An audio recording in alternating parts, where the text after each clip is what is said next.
Assalamualaikum warahmatullahi wabarakatuh. Hai semua.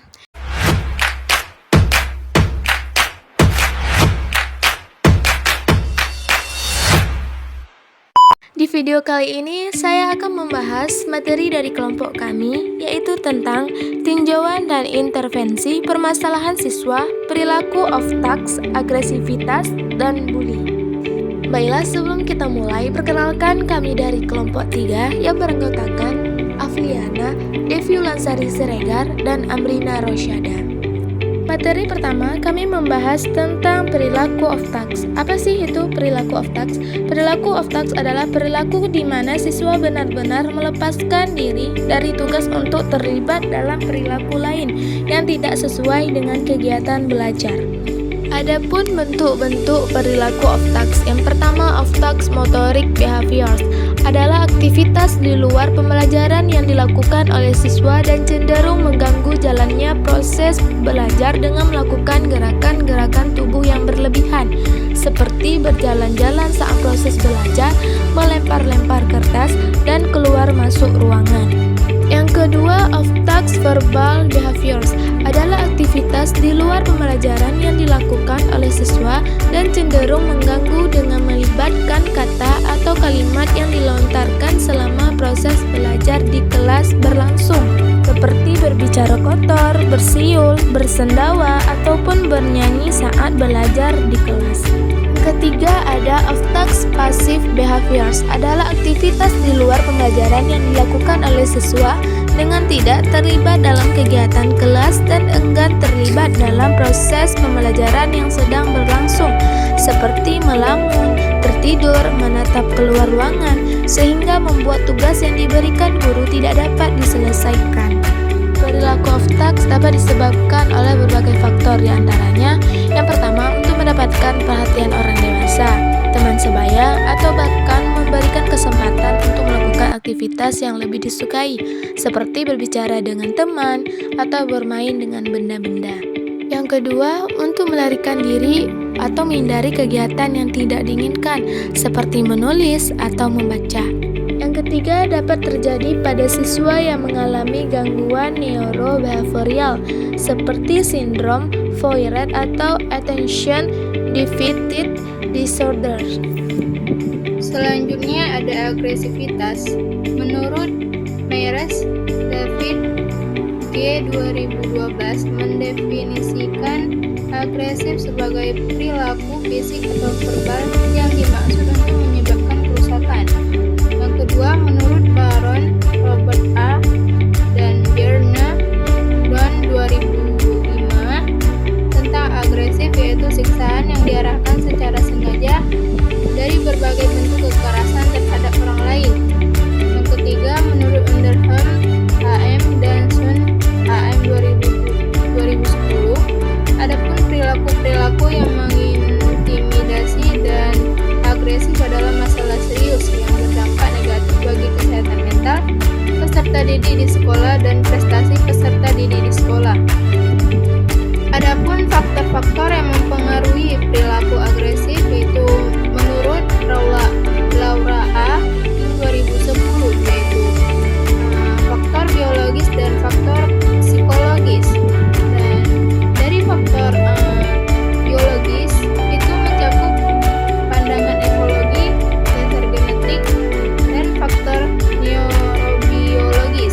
Dan faktor psikologis itu mencakup keadaan frustasi dan menyakitkan. Yang kedua ada faktor kognitif, dan yang terakhir ada belajar dengan pengamatan.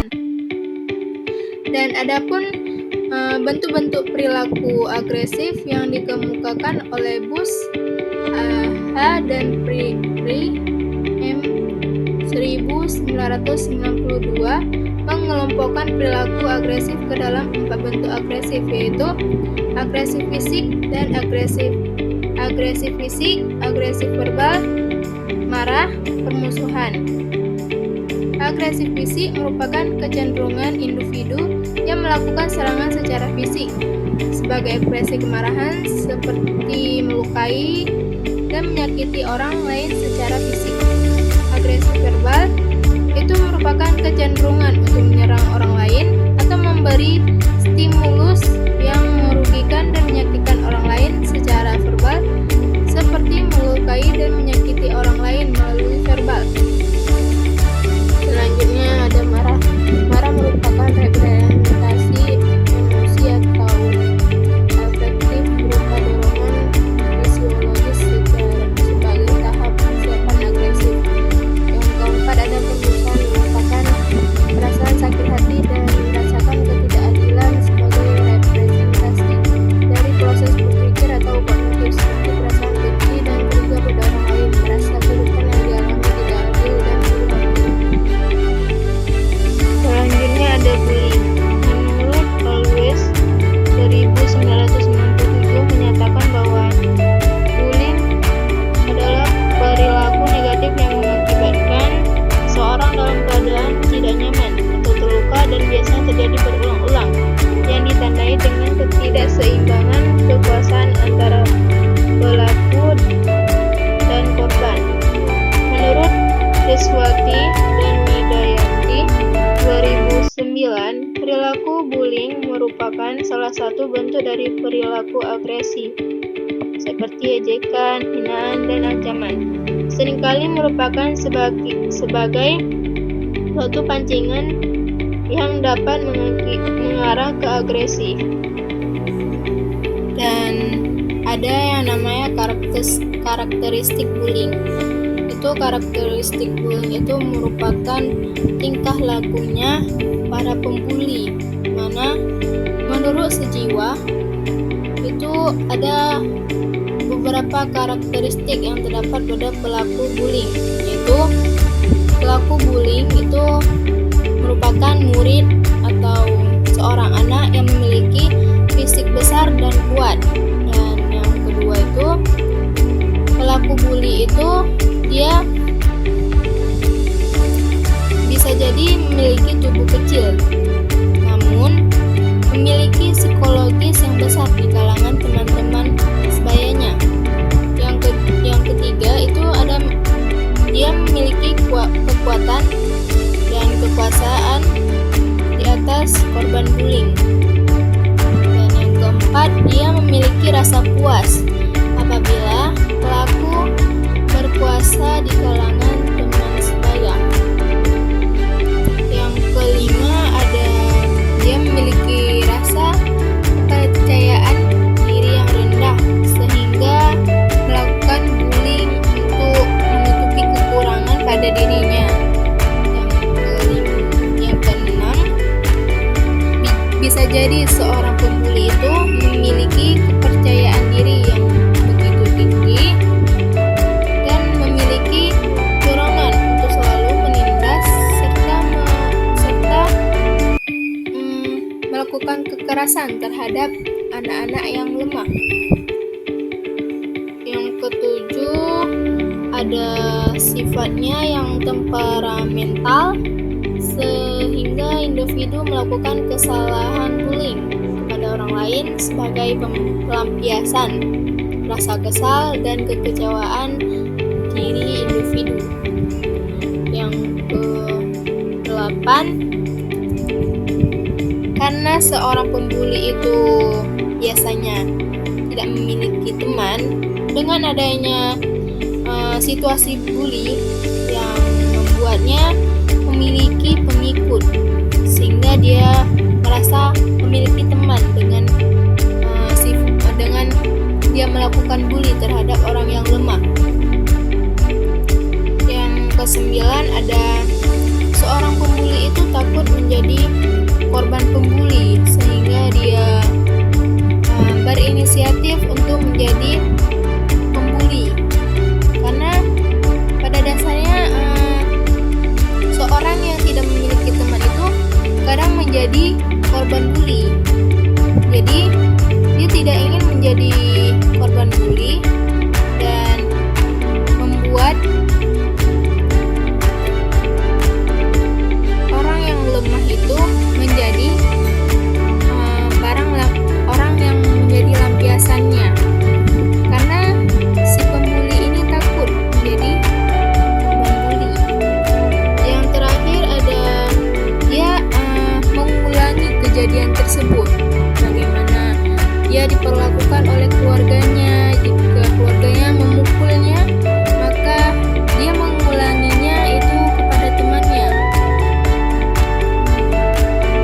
Jadi, berdasarkan penjelasan karakteristik pembuli ini, itu dapat disimpulkan bahwa pelaku bully ini tidak lepas dari kondisi fisik dan keadaan pelaku pembuling, seperti halnya pengalaman masa lalu dari pelaku dan juga kejadian-kejadian yang membuat individu menjadi terlibat sebagai pelaku. Pelaku yang dulunya pernah merasakan dibully akan membalaskan dendamnya pada adik tingkatnya sebagai bentuk pelampiasannya pada kejadian masa lalu.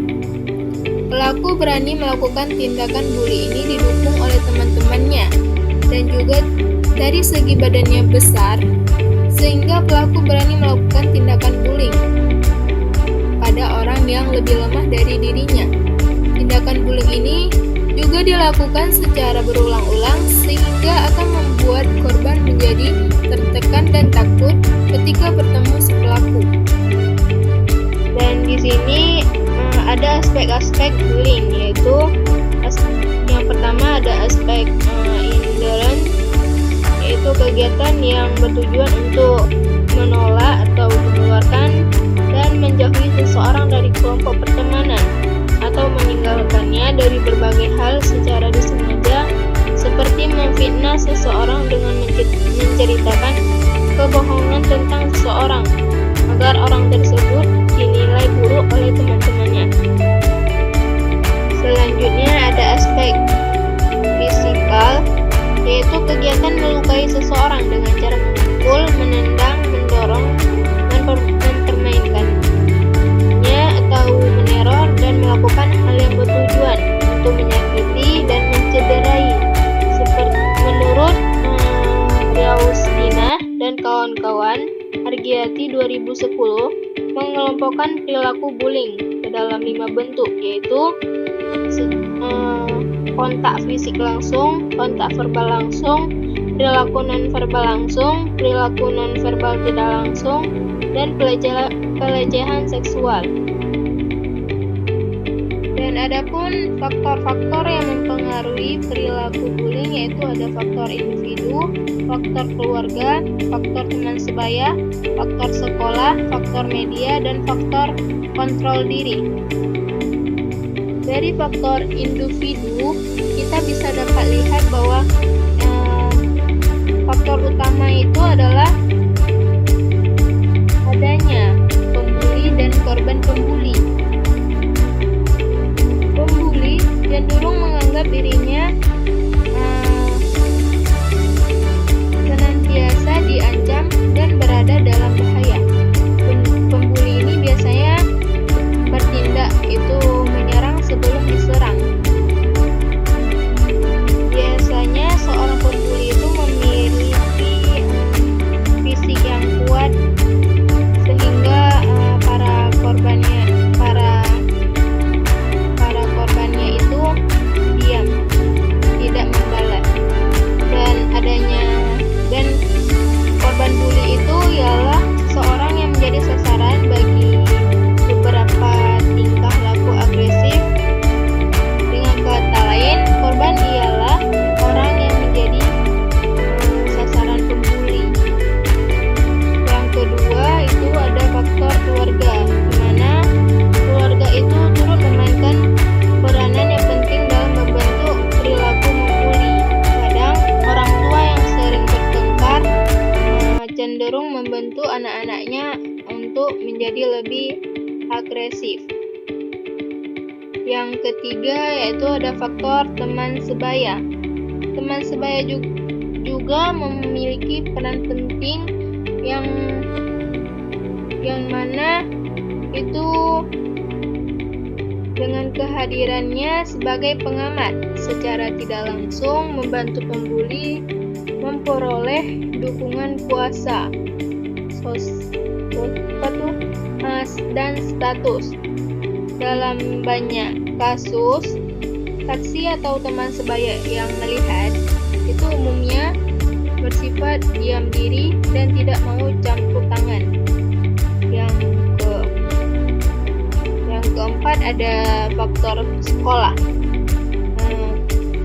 Lingkungan sekolah, praktik dan kebijakan sekolah mempengaruhi aktivitas, tingkah laku, serta interaksi belajar di sekolah.